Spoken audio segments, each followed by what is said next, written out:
Episode 1 ఒక వీర గాథ. వేకువ కిరణాలలో కనుచూపు మేర వెన్నముద్దలు పేర్చినట్టుగా కనిపిస్తున్నాయి హిమాలయ పర్వత శ్రేణులు. మోకాలి లోతు దిగబడుతున్న ఆ మంచు పర్వతాలలో బంగారు గంధపు బండిని లాగుతున్న 8 మంచు పులులు నెమ్మదిగా నడుస్తున్నాయి. ఇక్కడ ఆపండి అని గంభీరంగా వినిపించడంతో మంత్రం వేసినట్టు పులులు ఆగిపోయాయి. గంధపు బండి నుంచి రాజదుస్తులు ధరించిన రాజా మహదేవ్ కిందకు దిగాడు. బండి ముందు రక్షణగా వెళ్తున్న సేనాని బండి వెనుక వస్తున్న సేవకులతో ఈ ప్రాంతమంతా వెతకండి అని ఆజ్ఞాపించాడు. మంచును తవ్వటం మొదలుపెట్టారు సేవకులు.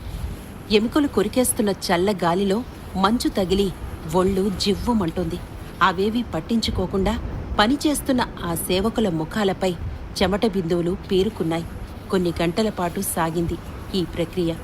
అలసటకు గుర్తుగా చెమటతో తడిసి ముద్దయ్యారు ఆ సేవకులు.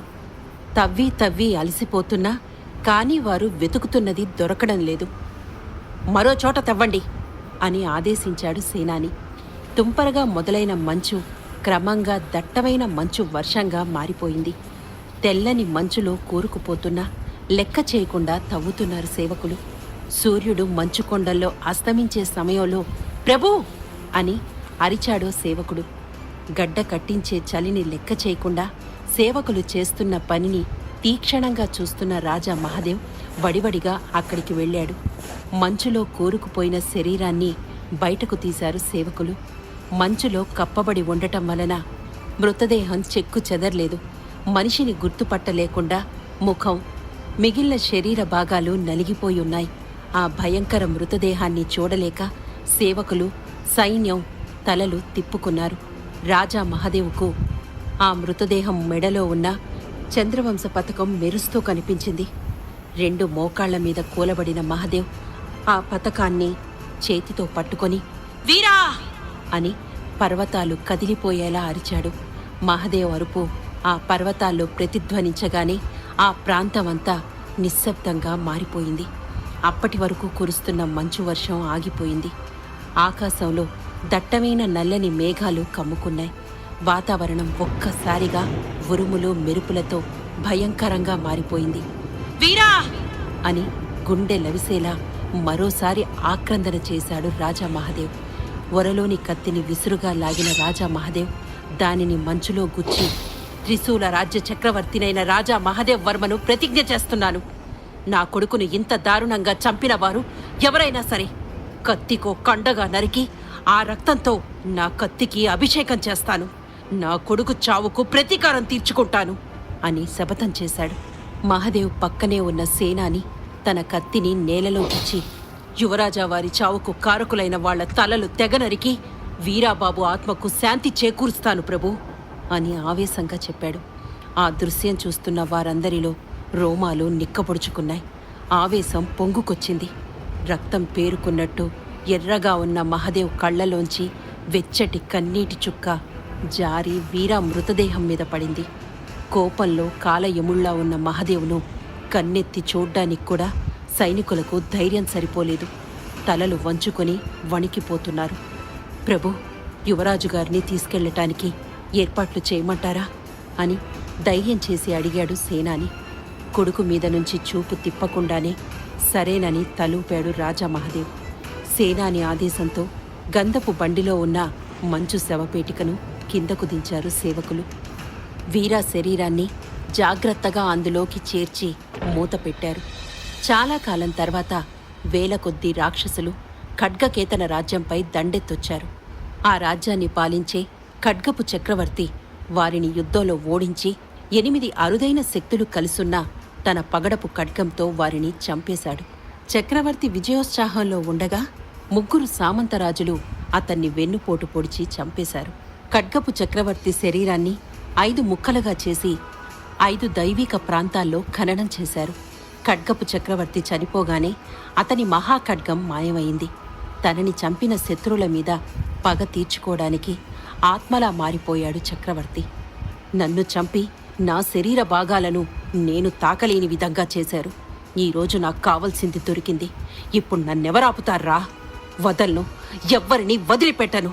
మీ మీద ప్రతీకారం తీర్చుకోవడానికే వస్తున్నాను అని గట్టిగా గర్జిస్తూ ఆకాశంలోకి కాంతిలా దూసుకుపోయాడు ఖడ్గపు చక్రవర్తి.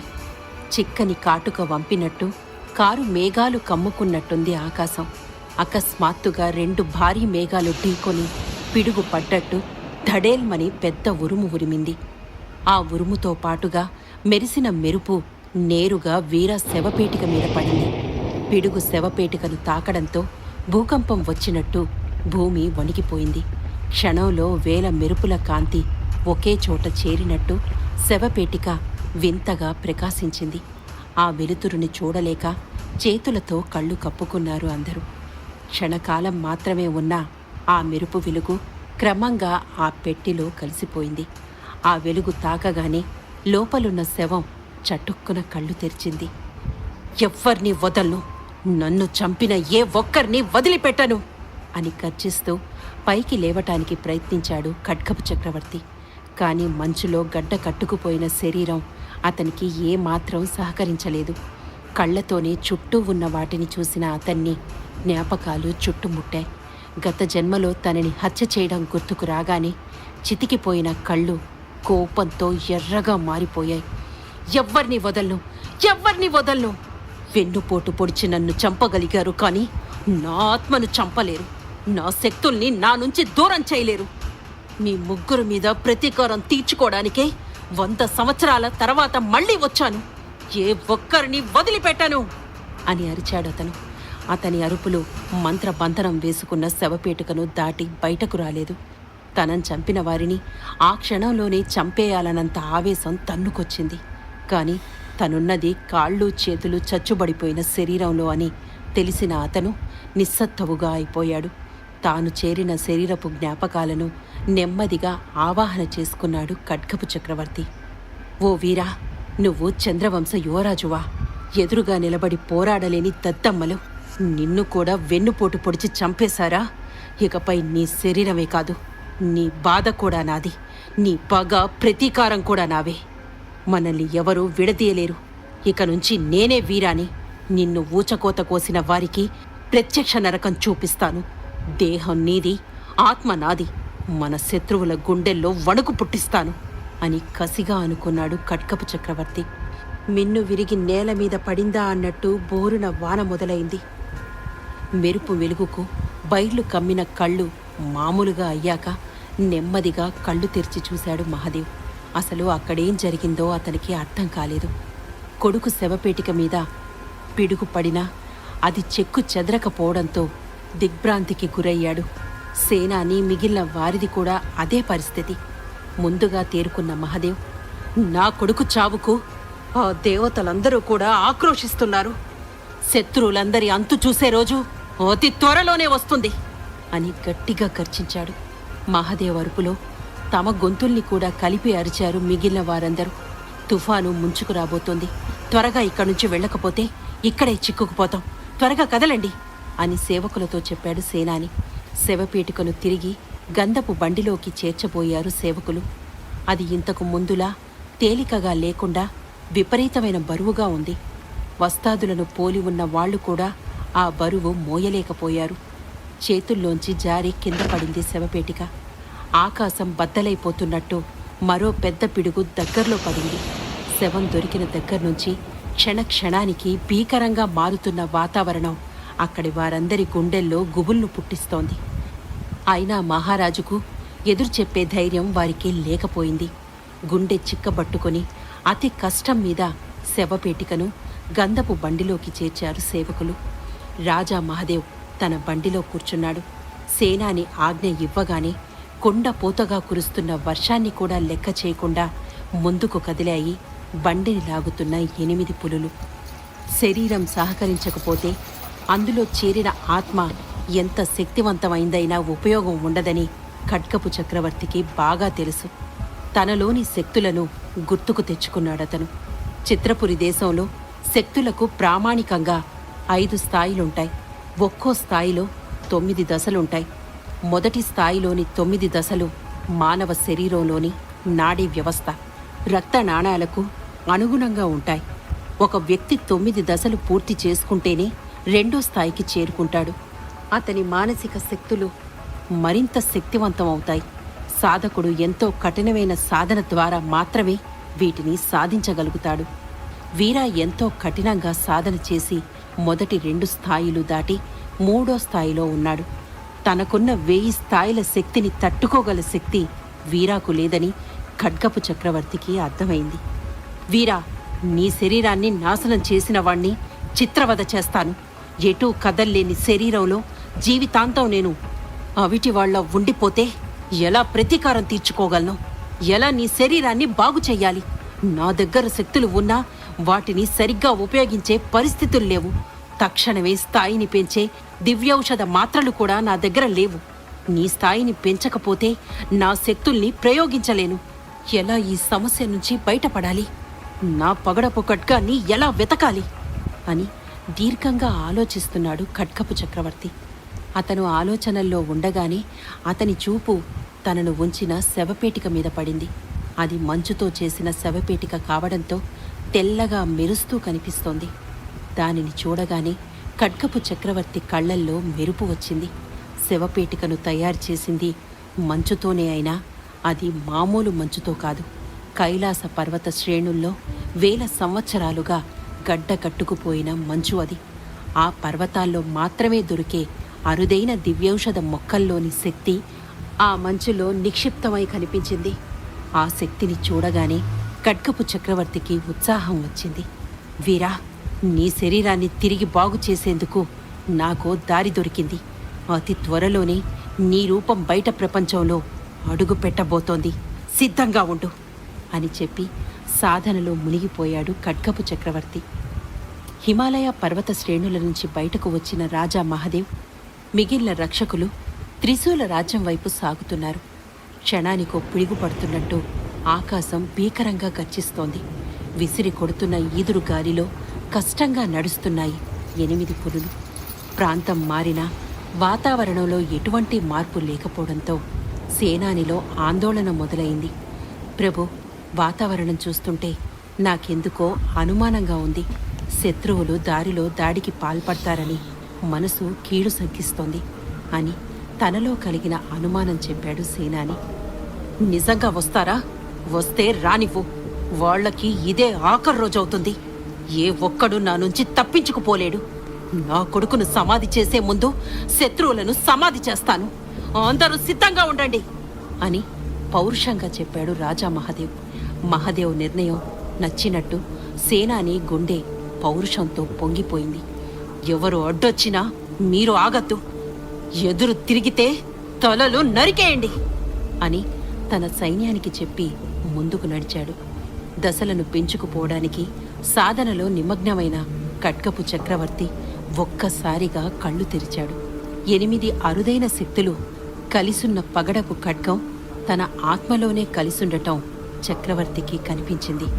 ఖడ్గరాజమా, నువ్వు నాతోనే ఉన్నావా? నేను చనిపోయినా నన్ను వీడక నా ఆత్మలో కలిసిపోయావా అని ఉత్సాహంగా తన ఆత్మశక్తిని ఖడ్గశక్తితో కలపటానికి ప్రయత్నించాడు. కానీ కుదరలేదు. ఎందుకిలా జరుగుతుంది? ఎందుకు నీతో కలవలేకపోతున్నాను అనుకుంటూ సూక్ష్మ దృష్టితో చూశాడు ఖడ్గపు చక్రవర్తి. అద్భుతమైన శక్తులు కలిగున్న ఖడ్గంలో కలవాలంటే ఆ వ్యక్తి స్థాయిలు అమితంగా ఉండాలి. ఖడ్గపు చక్రవర్తికి పూర్వజన్మలో 1000 స్థాయిలు ఉన్నాయి. కానీ ఈ జన్మలో వీరా శరీర స్థాయిలే లెక్కలోకొస్తాయి. తాను వీరా స్థాయిలు పెంచే వరకు మహాఖడ్గాన్ని చేరుకోలేనని చక్రవర్తికి అర్థమైంది. వీరా, ముందు నీ శరీరాన్ని బాగుచేసి ఓ రూపాన్ని ఇవ్వకపోతే నేను నీ స్థాయిలు పెంచలేను. ముందు నీ శరీరం సంగతి చూడాలి. నలిగిపోయిన నీ కాళ్ళు చేతులకు ఓ రూపును సృష్టించాల్సిందే అని ఓ నిర్ణయానికి వచ్చాడు ఖడ్గపు చక్రవర్తి. ముందుగా మంచులో బిగుసుకుపోయిన శరీరంలో వేడిని పుట్టించి దానిని మామూలు స్థితికి తీసుకొచ్చాడు. అత్యంత పురాతనమైన కుండలిని ప్రచోదక్రియను తనలోని ఆధ్యాత్మిక శక్తిని ఉపయోగించి వీరా శరీరం మీద ప్రయోగించాడు ఖడ్గపు చక్రవర్తి. కుండలిని ప్రచోదక్రియ అనేది శరీర అవయవాలను తిరిగి నిర్మించటానికి దోహదపడే ప్రక్రియ. దీని ద్వారా వీరా కాళ్ళు చేతులు తీసుకురావాలన్నది చక్రవర్తి ఉద్దేశం. దీనిని ప్రయోగించిన కొద్దిసేపటికే వీరా శరీరంలోని రక్త మాంసాల్లో మార్పులు కలగటం స్పష్టంగా గుర్తించాడు. ఆధ్యాత్మిక ఆవాహన శక్తి, మంచు శవపేటికల్లో ఉన్న ఔషధ శక్తి, ఈ రెండింటి కలయిక వలన వీరా శరీరంలోని రక్తమాంసాలు వృద్ధి చెందుతున్నాయి. వాటితో పాటు ఎముకలు కూడా పునరుద్ధరించబడుతున్నాయి. శవపేటికలోని మంచు వేల సంవత్సరం నాటిది కావడం వలన అందులోని ఔషధ శక్తి చాలా ఎక్కువగా ఉంది. అటువంటి అరుదైన శవపేటికను తయారు చేయించిన రాజా మహాదేవ్ను మెచ్చుకున్నాడు ఖడ్గపు చక్రవర్తి. భళా మహాదేవ్, నీ కొడుకంటే నీకు ఎంత ప్రేమో ఇందులో తెలుస్తోంది. నీ ప్రేమే నీ కొడుకుకు తిరిగి రూపం పోస్తుంది అని అనుకున్నాడు. కుండలిని ప్రచోదక్రియను వీరాపై సున్నితంగా ప్రయోగించాలననుకున్నాడు ఖడ్గపు చక్రవర్తి. ఎంత సున్నితంగా ప్రారంభించినా కూడా శరీర అవయవాలు ఏర్పడుతున్నప్పుడు విపరీతమైన బాధగా ఉంది. ఈ ప్రక్రియకు దాదాపు 4 గంటల సమయం పట్టింది. ఎముకలు రక్తనాళాలు మాత్రమే ఏర్పడిన తర్వాత వీరా శరీరం ఎముకల పోగులా ఉంది. 2వ దశగా రక్తమాంసాలను సృష్టించడం మొదలుపెట్టాడు చక్రవర్తి. ఎంతో శ్రమతో కూడిన ఈ ప్రక్రియ పూర్తయ్యేసరికి మరో 4 గంటల సమయం అతనికి పట్టింది. ఈ దశ పూర్తయ్యాక వీరా చితికిన ముఖం మామూలుగా మారిపోయింది. ఇప్పుడతను బతికున్న మనిషిలా పరిపూర్ణంగా తయారయ్యాడు. వీరా, నీకు చెప్పినట్టే నీ శరీరాన్ని తిరిగి నిర్మించాను. నిన్నిలా చూస్తే నీ తండ్రి, నీ కుటుంబం ఎలా ప్రతిస్పందిస్తారో కదా అంటూ కాళ్ళు కదిపి చేతులు పిడికిలి బిగించి వదిలాడు ఖడ్గపు చక్రవర్తి. వీరా శరీరాన్ని చూస్తున్న చక్రవర్తి తనలో ఇంకా కలుగుతున్న మార్పుల్ని చూసి ఆశ్చర్యపోయాడు. కుండలిని ప్రచోదక్రియకు ఆధ్యాత్మిక శక్తి తోడవటంతో అది ఒక కొత్త శక్తిగా మారింది. ఆ శక్తి కేవలం శరీర భాగాలను నిర్మించడమే కాకుండా నాడీ వ్యవస్థ, రక్త నాళాలతో అనుసంధానమై ఉన్న 5 స్థాయిలను, స్థాయిలోని 9 దశలను వేగంగా పెంచుతుంది. దాదాపు 4 గంటలు గడిచేసరికి మొదటి దశను విజయవంతంగా పూర్తి చేసుకుని 2వ దశలోకి చేరుకున్నాడు వీర. అది చూసి ఖడ్గపు చక్రవర్తికి మరింత ఉత్సాహం కలిగింది. దాదాపు మరో 6 గంటలు గడిచేసరికి 9 దశలు పూర్తి చేసుకొని మొదటి స్థాయిలోకి వచ్చాడు వీర. మొదటి స్థాయిలోకి రావడంతోనే వీరా శరీరం చిన్న కుదుపుకు గురైంది. మొదటి స్థాయి చాలా తక్కువే అయినా నా ప్రయోగం మంచి ఫలితాన్నిచ్చింది. ఈ ప్రక్రియ ఇలానే కొనసాగితే మిగిలిన స్థాయిలు కూడా పెరుగుతాయి అని అనుకుని సాధన మీద మరింత దృష్టి పెట్టాడు ఖడ్గపు చక్రవర్తి. మర్నాడు సాయంత్రం వరకు సాగుతూనే ఉన్న ఈ ప్రక్రియ ఇంకా మిగిలి ఉండగానే రాజా మహాదేవ్ మిగిలిన వారు త్రిశూల రాజ్యానికి చేరుకున్నారు. రాజా మహాదేవ్ బండి వీధిలో వెళ్తుంటే తలలు వంచి నమస్కరించే సైనికులు అసలు వీరిని పట్టించుకోకపోవడం గమనించాడు సేనాని. అప్పటి వరకు కురిసిన వర్షం ఒక్కసారిగా ఆగిపోయింది. రాజా మహాదేవ్ బండి రాజభవనంలోకి వెళ్లకుండా అడ్డుకున్నారు అక్కడి సైనికులు.